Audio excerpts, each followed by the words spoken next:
So, hey, congratulations for being part of Superman Red Son here. Thank you. How did you first heard of it? Literally when they started basically saying, hey, you're going to go in and read for this to see if it's a fit kind of a thing, I was actually not familiar with the whole Elseworlds element of this.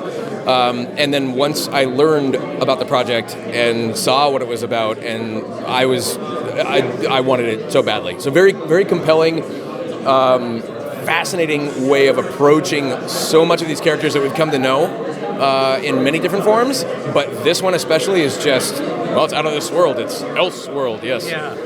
So what do you like about the version of your character in this? So what's fascinating about this version of Batman is that at its core, this character is still being represented in the way that we've come to know him. He feels as if he's doing something for the greater good. He feels as if he's still sticking up for people who don't have a voice to stick up for themselves. And in that way, despite taking some very drastic measures, which you will see, despite taking some very drastic measures, at his core, he still feels like what he's doing is for the greater good, which is such a compelling aspect to this entire film, because arguably every character feels that what they're doing is for the greater good. So it's a massive commentary on society and humans in general. I find it funny is because he's still a capitalist in this world. Absolutely, yeah, right. Still, yeah. And so there's still elements to everybody that are recognizable. I would say that the one who's almost the truest to the character that we've come to know is Wonder Woman.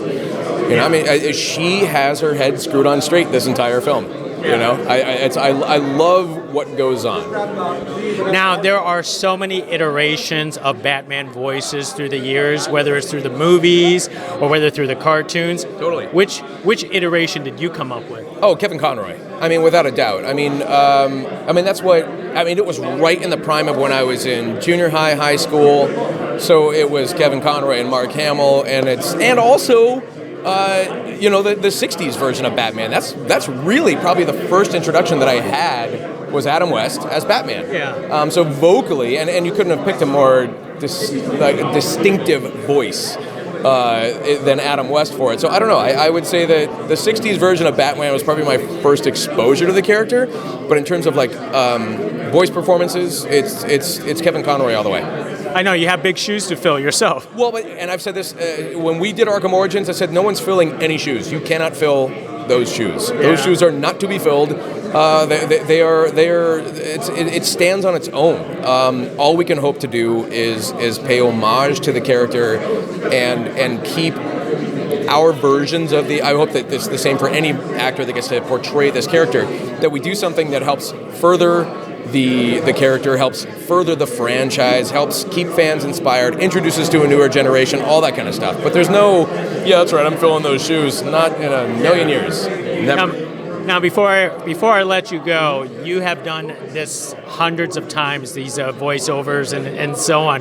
Why do you love this business so much? Oh, I mean, look what I get to be a part of. I mean, literally, everyone here, we kind of pinch ourselves because it's so bizarre to think you go back to 10, 20 years back in your life, and if you would have told me this is what I'd be doing, I would say, no, there's no way. And so it's the fantasy world, it's storytelling, it's getting to have an impact. It's always so amazing when you meet somebody who was moved by something you were a part of. And it's not just to say your vocal performance or anything like that, but it's just that they liked a project that you were a part of because they, for whatever reason, and you go, oh, that's right, I'm focused on acquiring the next gig. Yeah. I'm focused on this business, I'm trying to remain relevant and competitive and all those things. And then you go, but that's right, we do every now and then get to do something that is watched or listened to by lots of people, and sometimes they really enjoy it, or it has an extra special meaning to them, and it's such a privileged position to be in life to have that kind of ability to do that sort of thing and to call it your gig. I don't work a day in my life.